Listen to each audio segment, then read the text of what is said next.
consecutivo por aniversario de nuestro servicio, ¿no? En el nuevo edificio de emergencia, nosotros trabajamos en el tercer piso, ¿no? Esa unidad de cuidados intensivos nueva, ¿no? Tenemos 3 añitos. Bienvenidos todos. Creo que no es la primera vez que nos acompañan, ¿no? Este evento ya está siendo reconocido por ustedes, tenemos mucha acogida y estamos muy felices y satisfechos con ello, porque ese es nuestro objetivo, ¿no? Lograr, ¿no?, que conozcamos, que tengamos mayor conocimiento, ¿no?, en lo que es enfermería en neurocríticos, ¿no?, ya que de repente es una especialidad a veces muy poco valorada en enfermería, ¿no? Se dice pues que a muy pocos nos gusta lo que es la enfermería neurocrítica, ¿no? Pero es una especialidad muy apasionante, ¿no? Y lo verán ustedes también en estos 2 días. Hoy contamos con la presencia de nuestros 2 ponentes internacionales. Ella es Fabiana Ciccioli y también está Anderson Martins, ¿no? Vienen de Argentina y Colombia respectivamente, ¿no? Al Rebagliati vienen por primera vez, los hemos invitado, ¿ya? En primer lugar, vamos a presentar a la licenciada Fabiana Ciccioli. Ella es especialista de enfermería crítica acreditada por la Sociedad Argentina de Terapia Intensiva, instructora de residencia de enfermería crítica del Hospital Municipal de Agudos, Dr. Leónidas Lucero, de la ciudad de Bahía Blanca, provincia de Buenos Aires, Argentina. También es miembro fundador e instructora de enfermería del LAVIC, coordinadora regional Curso Superior de Enfermería en la Clínica Crítica SATI y vocal capítulo de enfermería de la Sociedad Argentina de Terapia Intensiva. Es docente cátedra de enfermería crítica Universidad Nacional del Sur. También es jefa de enfermería de terapia intensiva del Hospital Municipal de Agudos, doctor Leónidas Lucero, de la ciudad de Bahía Blanca, durante 22 años. Es instructora del curso de enfermería en cuidados críticos en la Sociedad Argentina de Terapia Intensiva. Tiene amplia formación en neurointensivismo, ventilación mecánica, cuidados generales, enfermeros y ha participado en congresos nacionales e internacionales. Bueno, ella hoy nos presenta el tema monitoreo clínico del paciente neurocrítico. Vamos a darle la bienvenida a la licenciada Fabiana con un fuerte aplauso. Buenos días. ¿Cómo están? Felicitaciones a los valientes que vinieron temprano. Ustedes tienen el horario corrido como nosotros en Argentina. Decimos 8:30 y a las 9 empezamos a caer, así despacio. Tenemos algunas zonas en Argentina que son así. Bueno, en primer lugar agradecer a la comisión la invitación, agradecer el gran esfuerzo que han hecho en organizar esto. Ustedes no saben el esfuerzo que hay acá atrás. La gente que está trabajando, que no duerme, que va a las guardias. Como a todos los enfermeros nos cuesta porque nuestros francos tenemos que venir a hacer estas cosas. Entonces agradecerles la invitación, este gran esfuerzo que han hecho. Agradecerles a ustedes que están acá, que han apostado al conocimiento. El tema que me han pedido que hable es del monitoreo clínico.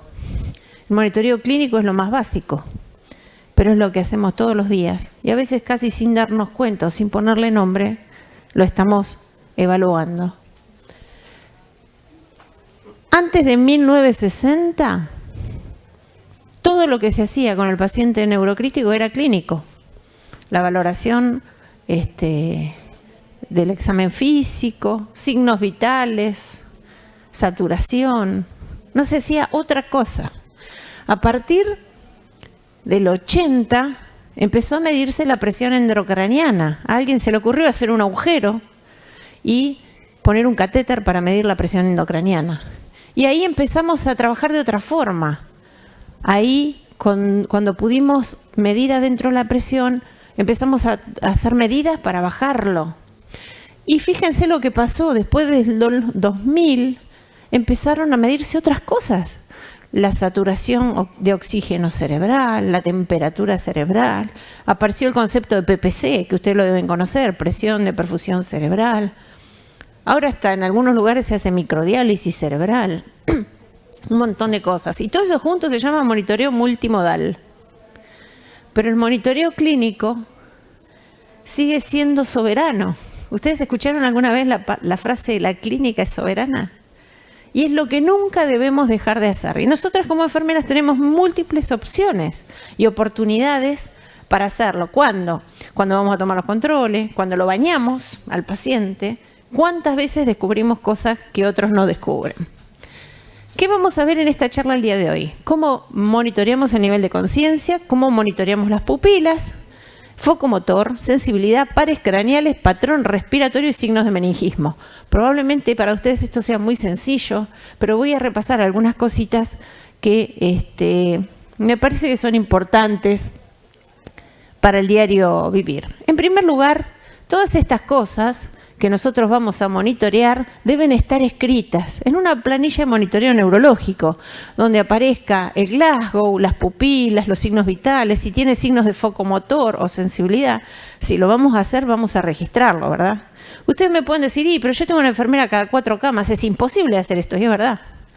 Porque para hacer esto se necesita una relación enfermero-paciente 1-1 o 1-2. No es fácil hacerlo. Pero yo les digo, ¿alguna vez les ha pasado que tienen un solo paciente a cargo o 2? ¿Alguna vez les pasó? Y cuando a ustedes les pasa eso, tienen opciones y posibilidad de profundizar el examen físico. Háganlo, porque realmente uno descubre cosas maravillosas. Vamos a comenzar con el nivel de conciencia. ¿Cómo valoramos el nivel de conciencia? Ya no se usa más esto. Esto es muy subjetivo, depende de cada uno. Entonces, si está estuporoso, somnoliento, no se dice más. ¿Qué se usa para valorar conciencia? ¿Qué usamos? La escala de Glasgow, muy bien. Janet y Tesdal fueron los 2 creadores de la escala de Glasgow. La publicaron en el Lancet en 1974 solamente para evaluación del trauma de cráneo, pero con los años se usó para todo paciente neurointensivo. Ahora, hoy por hoy, se la usa para todo el mundo.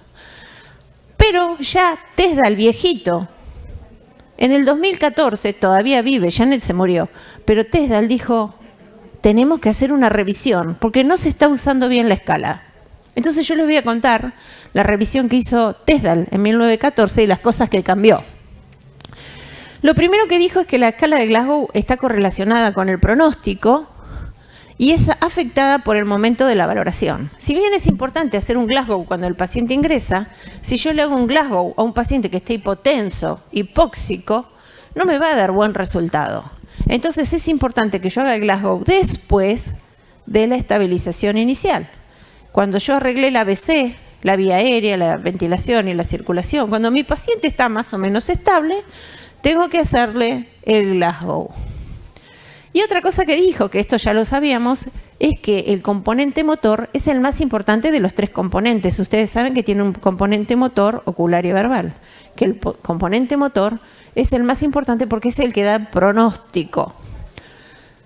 Y vale casi tanto como la suma de todo el Glasgow. En cambio, en pacientes con injurias leves, con traumas de cráneo menos graves, el componente ocular y verbal realmente se transforma en una variable importante.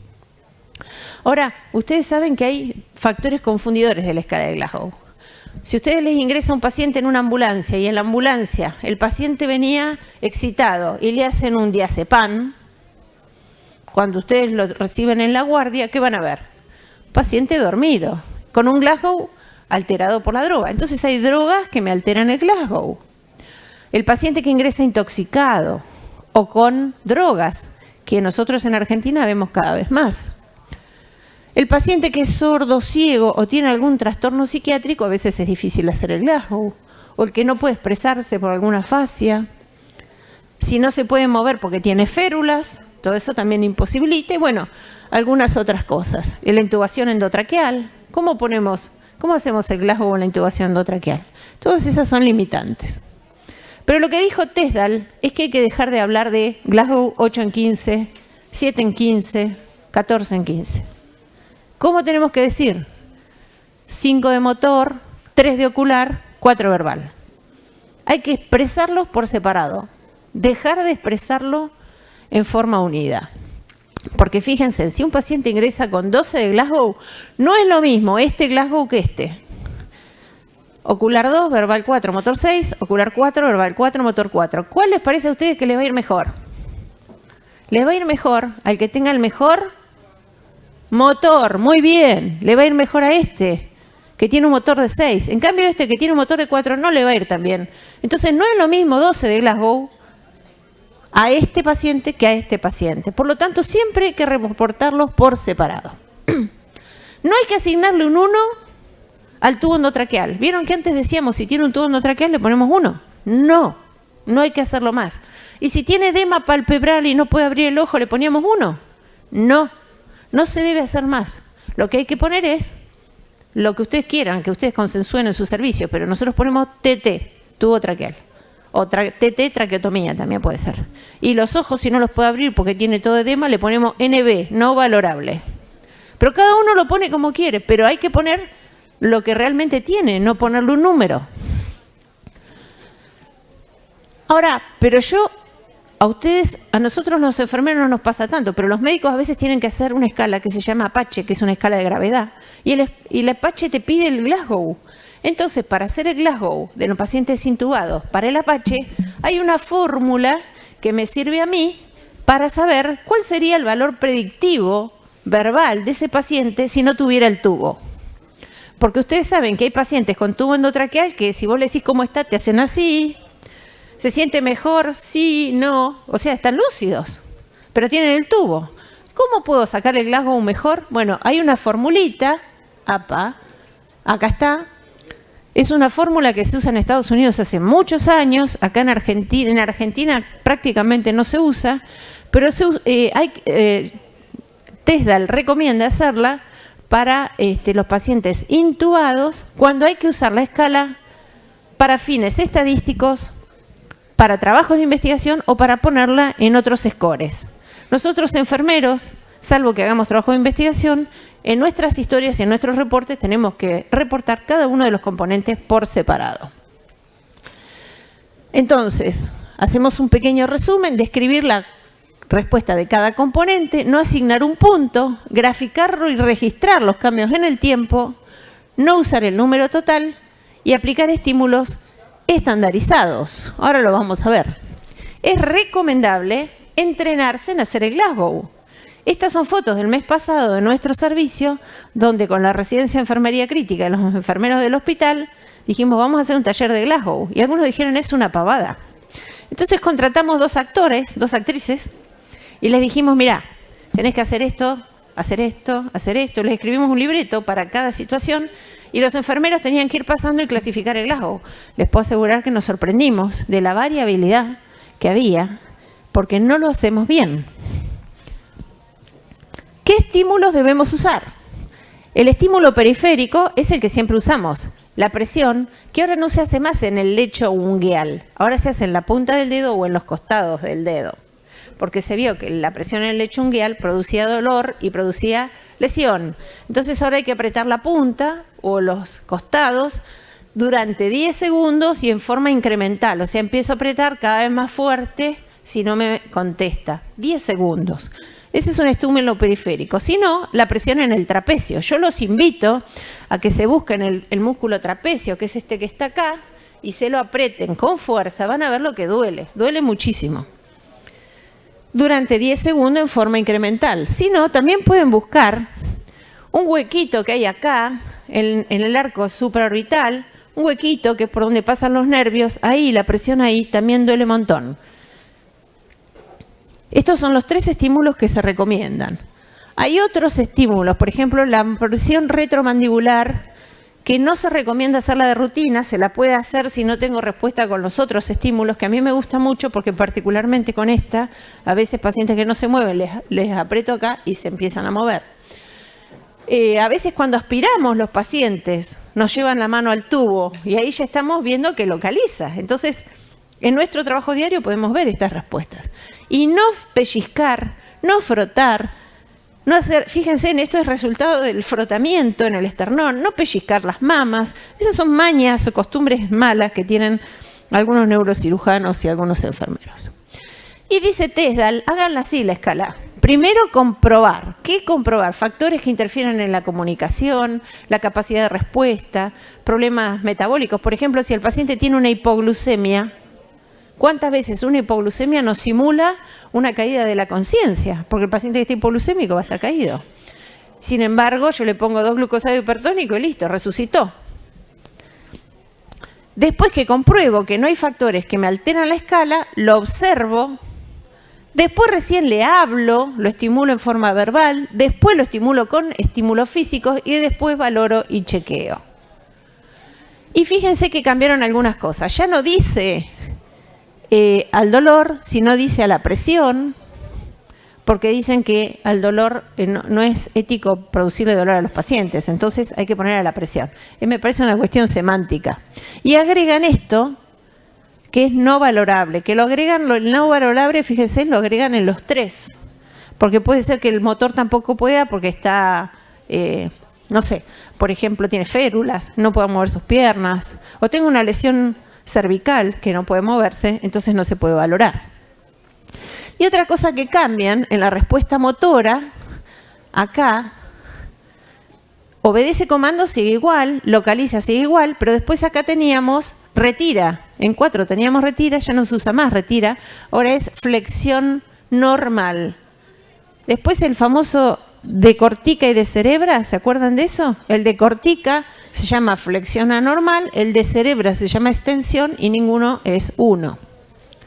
Este es el localiza, yo le hago el estímulo y lleva la mano hasta el lugar de la presión. Ese es fácil. 6 es obedece órdenes. Apretame la mano, soltame la mano también, porque apretar la mano es un reflejo que todo el mundo hace. También hay que decirle, soltame la mano. Hay que hacerle 2 o 3 órdenes para ver si lo hace. Eso es 6. Después viene 5, localiza. Pero si no localiza, si no alcanza a localizar, si hace esto, miren, si hace esto, pero no llega hasta acá, háganle un estímulo periférico, otro estímulo. Entonces, fíjense, puede ser que retire. ¿Se acuerdan el retira? 4. Entonces le hago el 4, le hago la presión. Si me saca la mano, es el retire de antes, que ahora se llama flexión normal. La flexión normal en realidad es una respuesta normal al dolor. Saco el brazo. Generalmente es algo que hacen con el brazo hacia afuera, retirándose del estímulo doloroso. Se diferencia la flexión normal, que es retira, de la flexión, normal, que es retira, versus la flexión anormal, que es el decortica. La flexión normal es rápida, variable, el brazo se aleja del cuerpo. En cambio, el decorticación o flexión anormal es este. Pongo el dedo adentro y el brazo lo pongo sobre el cuerpo, apretando el brazo sobre el tronco, y es un movimiento más lento. Esa es la diferencia entre uno y otro. Esta es la flexión anormal, el decorticación de antes, y esta es la extensión que todos conocemos. Y otra cosa es que si ustedes tienen de este lado una extensión y de este lado una decorticación, hay que puntuar la que mejor dé. Siempre la mejor respuesta en el lago. En este caso puntuamos la flexión anormal, que puntúa 2 puntos. Esta puntúa 1. Bueno, ¿qué vamos a ver en las pupilas? Esto lo saben ustedes. La simetría, el tamaño y la reactividad. En la reactividad, cuando le ponemos la luz, vemos el reflejo fotomotor, se achica la pupila. Pero también tenemos que ver, y es bueno, ver el otro ojo cómo se comporta. No hay que abrir un solo ojo, hay que abrir los dos. Porque cuando ustedes estimulan este ojo con la luz, la respuesta normal es que esta pupila también se achique. Eso se llama reflejo consensual. Y eso habla de indemnidad de las vías motoras ópticas. Porque la señal luminosa entra a la retina, viaja por el nervio óptico hacia atrás. En el mesencéfalo vuelve, pero vuelve para los dos. Es esta celestita la que vuelve. Vuelve para este ojo y se achica la pupila, pero también viene para este ojo y se achica la pupila. Entonces, si nosotros vemos que los dos ojos se achican, es que las vías ópticas andan bien y todas estas vías, este es el tronco del encéfalo. A nivel del tronco están funcionando bien. Yo cuando valoro este par, estoy valorando tronco encefálico.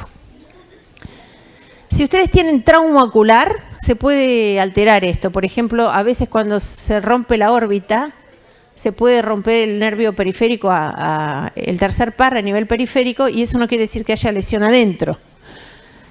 También hay que ver las drogas o las gotas que hayamos puesto. A veces ponemos gotas que me alteran la pupila. ¿Cuáles son las drogas que me modifican a mí el tamaño pupilar? Las drogas que me producen midriasis son atropina, dopamina, adrenalina y ahora la famosa cocaína. La cocaína me produce una dilatación terrible. Y los opiáceos, las benzodiazepinas me producen miosis. Los bloqueantes neuromusculares no alteran la pupila. Si yo le hago un pancuronio, becuronio, atracurio, no me altera la pupila. Contrario a lo que yo pensaba anteriormente, porque es un músculo distinto, no es músculo esquelético, sino que es músculo liso. Y también las pupilas se pueden modificar su tamaño según el nivel de lesión. Nosotros, por ejemplo, este es el tronco encefálico. Este es el bulbo, puente, mesencéfalo. Si hay lesión a nivel de mesencéfalo, que es por donde pasa el tercer par, las pupilas se pueden poner las dos midriáticas o se pueden poner una midriática y una miótica. Eso es un signo de herniación cerebral. Donde yo veo una diferencia de pupilas terrible, yo tengo que salir corriendo, es una emergencia.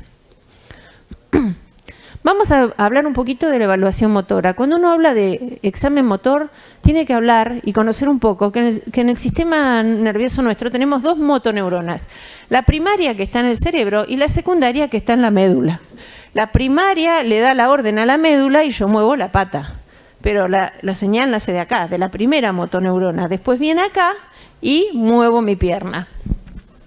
Según qué lesión yo tenga, voy a tener distintos patrones. Por ejemplo, si a mí se me lesiona la primer motoneurona, o sea que tengo un trauma de cráneo, una hemorragia, un stroke, cualquiera de estas lesiones, voy a tener espasticidad, voy a tener rigidez en los músculos y las articulaciones, no voy a tener reflejos, voy a tener algunos signos de liberación piramidal como Babinski y Clonus, que vamos a ver, voy a tener el esfínter rectal normal, y estos son los ejemplos que les mencioné recién. En cambio, cuando tengo lesiones de la segunda motoneurona, estos son o una lesión espinal o enfermedades que me lesionan los axones, las vainas, como el Guillain-Barré, la miastenia gravis o la polineuropatía del paciente NUTI, que vieron que después de 20 días salen hechos unos flanes, que no se pueden mover, que tienen una debilidad terrible. También es esto. Se comporta como una enfermedad de la segunda motoneurona. Generalmente es homolateral a la lesión, esta es contralateral. Se presentan como parálisis flácidas, tiene reflejos, no tiene signos de liberación piramidal y, bueno, estas son las enfermedades. Inclusive el botulismo, que hay poco, pero cada tanto aparece algún caso, se comporta como lesión de la segunda motoneurona. Y esto es medio complejo, pero cuando uno evalúa la fuerza motora, tiene que evaluarla en las 6 articulaciones. La muñeca, la del codo, la del hombro, la del tobillo, la de la rodilla y la de la cadera. Y se mide la fuerza de 0 a 5 si no hay contracción o si hay contracción normal. Esto lo pueden hacer, no es complejo, es cuestión de que se pongan de acuerdo. El puntaje normal es 60 y un puntaje de menor de 48 en un paciente que no tiene trauma de cráneo ni tiene lesión espinal me está hablando de que tengo un paresia o debilidad adquirida en la terapia intensiva. Estos son los signos de liberación piramidal que yo les comenté. El Babinski, que se produce cuando ustedes producen una estimulación por la cara externa plantar.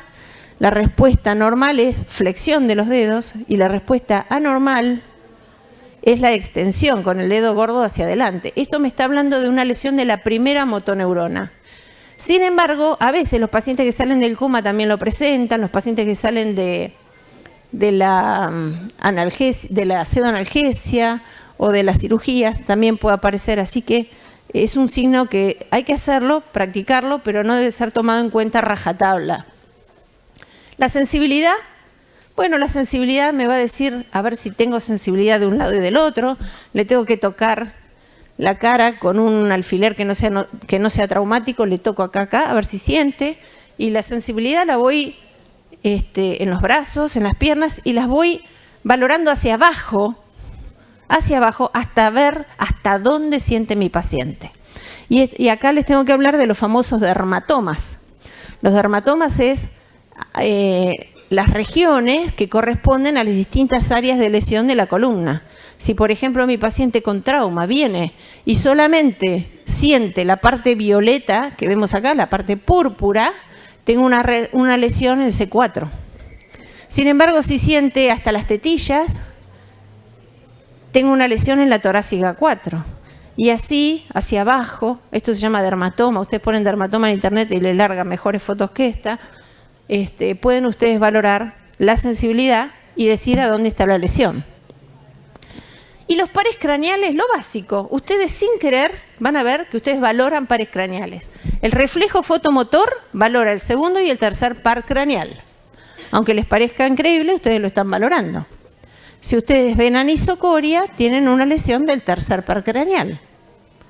Y siempre lo primero que se pierde es el reflejo fotomotor. Si ustedes ven que el paciente cierra el ojo, es porque el tercer par está bien. Perdón, si abre el ojo, está bien.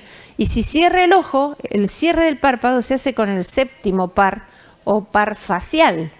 El facial. Si el paciente puede abrir y cerrar los ojos, ustedes están valorando el 3 y el 7. Si ustedes le dicen al paciente ríase y la risa es simétrica, están valorando el séptimo par. Si ustedes le dicen cierre los ojos, levante las cejas, están valorando el séptimo par, que es el nervio facial. Lo podemos hacer sencillamente. Cuando le decimos siga el dedo con su mirada, vieron que hay algunos que tienen una mirada que no es convergente, sino que es divergente, o se van para afuera o se van para adentro, pero nosotros allá le decimos viscos, no sé cómo le dicen acá. Entonces estos pacientes que son bizcochos, le decimos allá, bizcochos, pero bizcochos por el trauma, no porque vienen de antes, ¿no? Por el trauma estamos valorando los movimientos oculares y podemos valorar el tercer par o el sexto par. Y fíjense en reflejo fotomotor, le pongo en la luz, segundo y tercer par. Reflejo corneano, si yo con un poquito de algodón, con una brizna de algodón, le toco la córnea y el paciente me cierra el ojo, estoy valorando quinto y séptimo par. Los óculos cefálicos que se usan para diagnóstico de muerte encefálica también están valorando tronco, tercero, sexto y octavo par. Las pruebas óculo-vestibulares, tercero, sexto y octavo par. O sea, los movimientos que regulan, los nervios que regulan los movimientos del ojo junto con el nervio acústico. Estamos valorando eso. Ya terminando, tenemos que valorar también los signos meningios. Los signos meningios se producen en estas enfermedades: meningitis, hemorragia subaracnoidea, alguna meningitis postneuroquirúrgica, por ejemplo, es bastante frecuente después de poner un drenaje ventricular externo. Y lo que se ve, que es bien característico de esto, es la rigidez de nuca. Y lo que pueden hacer los pacientes es el signo de Kerning, que hay que buscarlo, se le dobla la pierna y si la quieren levantar a más de 90 grados, le produce dolor. Por supuesto, el paciente tiene que estar lúcido para decirlo. Y si el paciente no está lúcido, le hago el signo de Brunziski, le levanto el cuello y como le genera dolor el tensar la columna, me levanta la pierna, porque le producen menos dolor.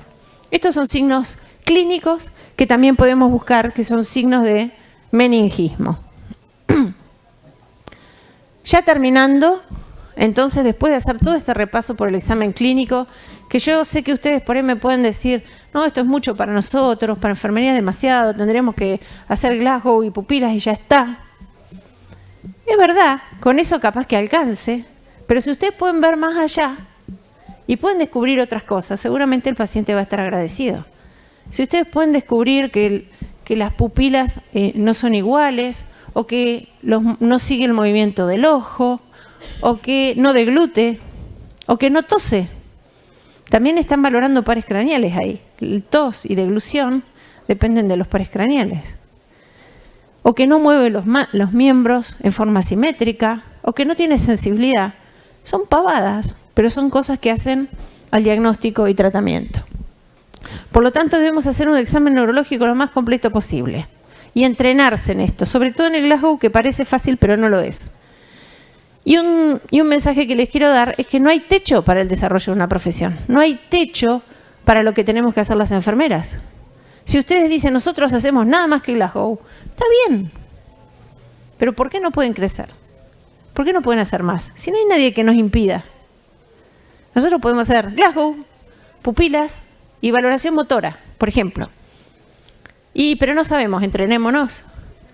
Y también podemos hacer valoración de la deglución y de la tos. Pero eso es fácil, le ponen una sonda, le están aspirando la boca y ya saben ahí si tose o no.